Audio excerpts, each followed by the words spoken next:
Hey guys, it's your girl Uzo aka Zaddyzo, and I'm back again with another video. Except before I get into my shenanigans, I want to start this video off by saying I am so happy to have made it into this new year. This is officially going to be my first video of 2025, and even though 2025 is looking like it's coming off to a little rough start with the attacks and everything, I just want to take time to say thank you, God, for allowing me the chance to see a new day. Thank you, God, for covering my family and friends, and thank you, God, for allowing the people who watch my videos and who support me and my content and my inconsistency. Thank you, God, for giving them the means to be able to wake up and see a new day also. It really means a lot to me because even though I am not as consistent as I should be, people still tune in to consume my content and my channel and whatever else I decide to put out there. So first things first, shout out to the realist, big homie upstairs, period. But yeah, I actually wanted to have a little sit down chit chat with you guys about why my businesses failed. Yes, your girl is gonna have a very transparent conversation about why her businesses failed, but I want to interrupt again for a brief commercial on Amara Extensions. My girl Amaka has an extension company, luxury extension company, and I am honored to be wearing the Efi unit, which is a bleached and dyed virgin wig in the length 24 inches. But you have to bear in mind that her units can be customized to whatever you would like. You just have to tap in with her and see what she is capable of offering to you. She has a range of raw hair extensions and also virgin hair extensions, and I've been rocking this wig, and let me tell you, for a virgin hair wig, it gives very much raw. It feels like I'm rocking raw hair. Yeah, I said it. I've dealt with raw hair before. I will say that this is a bit more easy to maintain than raw hair. And to me, I just prefer virgin hair. I feel like if you get good quality virgin hair, it gives the same effect as raw hair. You just have to shop with the right person. So I'm giving you a little plug. You know, call me the hair plug per. But yeah, I'm giving you a little plug. Hopefully, if I collab with her, we can see if we can put a little discount in there, you know, so you can be able to shop at affordable rates, affordable but still luxury. So don't be coming up there trying to price her and shit, because y'all don't be doing that when you go up in Chanel. Y'all don't be trying to price no Chanel sales associate on getting a Chanel bag, huh? Back to regular scheduled programming. If you know me, then you know I have always had a very entrepreneurial spirit. I can sell anything under the sun, and I've always known in my heart of hearts that I would own my own business someday. I just can't fathom working under someone for the rest of my life. I would rather own something and be in charge of my own thing rather than let somebody else run me. So I've always known since a young age that I was going to have my own business. That was just non-negotiable. But the question for me was, what was I going to do? I've always been drawn to beauty, the beauty industry, makeup. If you knew me in high school, I was that girl who woke up every morning to do her makeup. Especially like senior year, I definitely was up doing my makeup, and I had no shame, and who was gonna check me? Nobody. But from that point on, I knew that I wanted to dabble in the beauty industry, specifically cosmetics. So I believe in the year 2020, when we were in the pandemic, I decided to officially launch my business, That's So Kliche. And at that time when I launched, I was also paying attention to the fact that everybody else was launching their own business. It was not lost on me that everyone was in their house impulsive buying, and I also wanted to hop on the trend. Paired with the fact that I had already made up my mind years ago that I was going to have a business of my own, I just felt like that was prime time to actually start it, right? So I got all the supplies, I purchased all that I need to purchase, and I started making like body butters, lip glosses, and I believe I sold some lashes. I sold lashes. These lashes, by the way, they were customized lashes, so they were extra fluffy, extra full, gave all the drama, and they were just beautiful to me.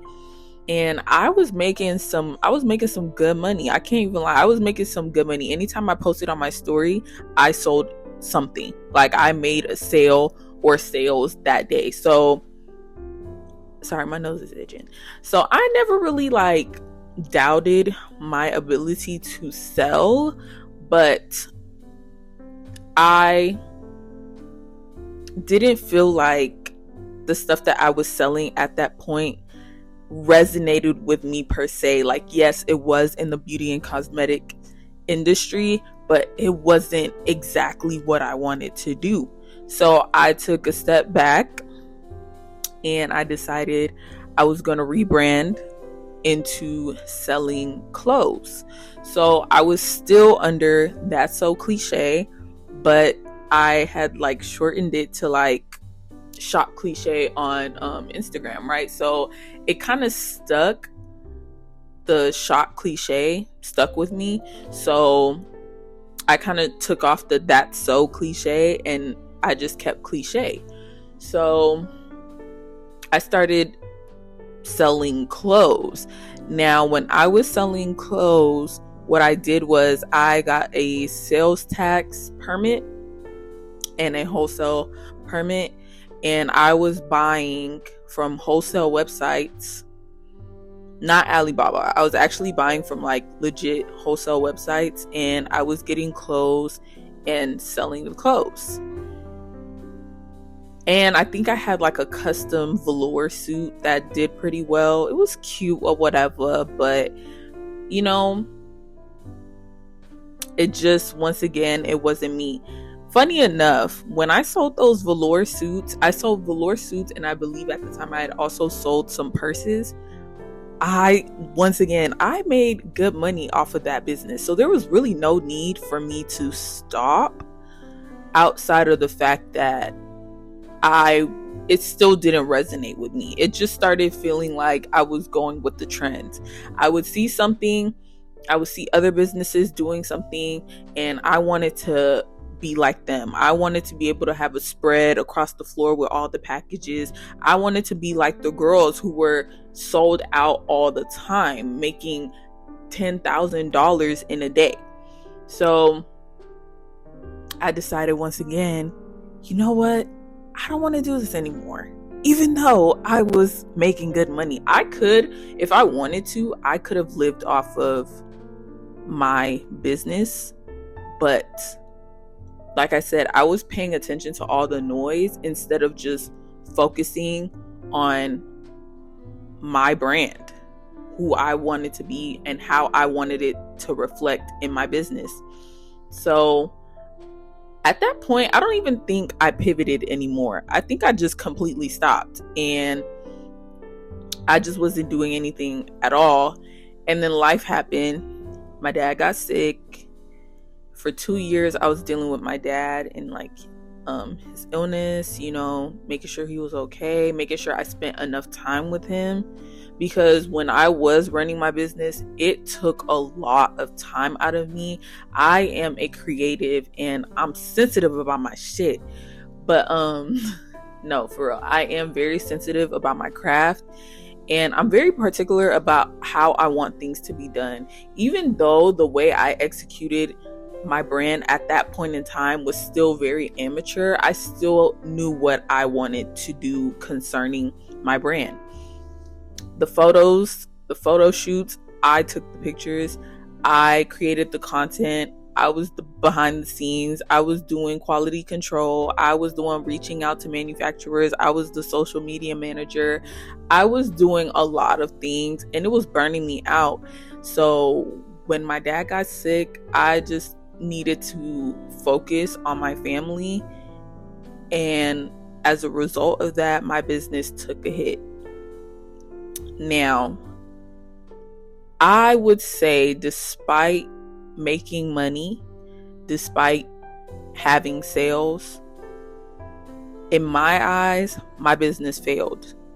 Businesses, because I was also doing makeup on the side. My businesses, they failed because of two things, I would say. The two major things that caused my businesses to fail were imposter syndrome and inconsistency. I was paying attention to the noise around me. I was paying attention to how everybody else was posting their highlights, posting the good in their brand, posting the money that they were making, the little screenshots of the Shopify money that they made for the month, the layout, the spreads of the packages on the floor. I was paying attention to all of that, and because that's not what my business looked like at that time, I didn't feel like I reached what I perceived to be a level of success. So that was one. And the next thing was, because I was feeding into imposter syndrome, I was not consistent. I was not posting every day. And even when I would post, you could tell the difference between a quality post and me posting just to post, or just to be able to say I posted for the day. So those are the two things that really led to the downfall of my businesses, and why I decided that I needed a break. I needed time to really sit down and figure out what I wanted my business to stand for and how I wanted to present that to the world. And I wanted to make sure that it was in alignment with who I am as a person.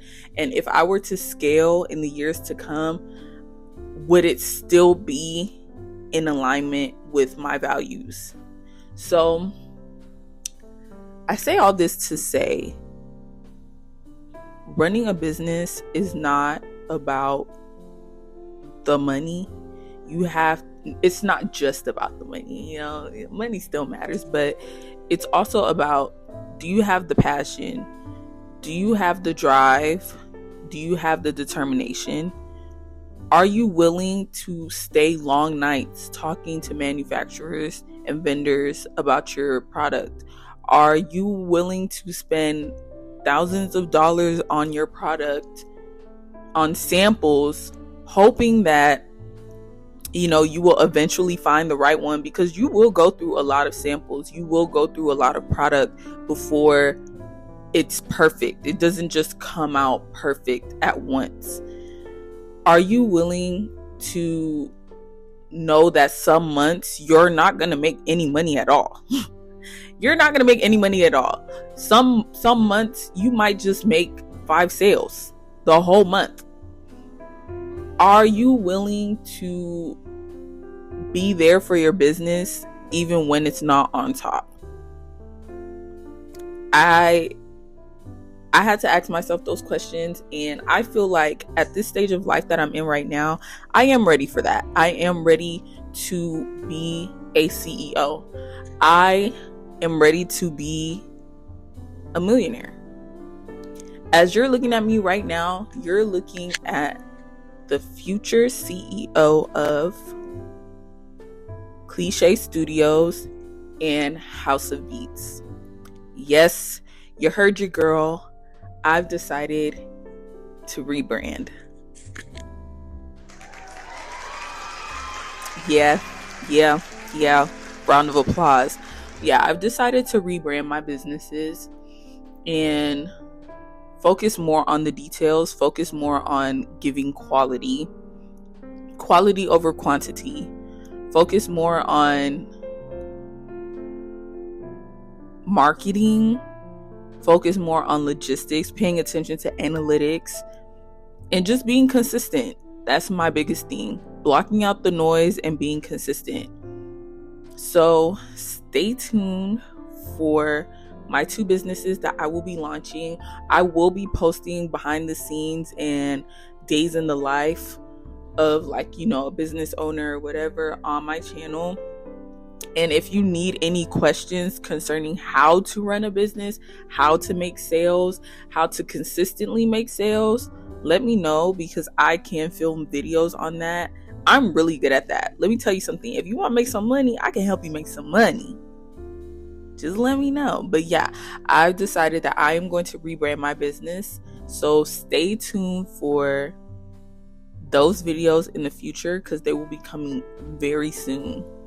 Kliche Studios will be more of a luxury fashion house, similar to the likes of like Maison Margiela, Valentino, Mugler. Mugler is like one of my biggest inspos.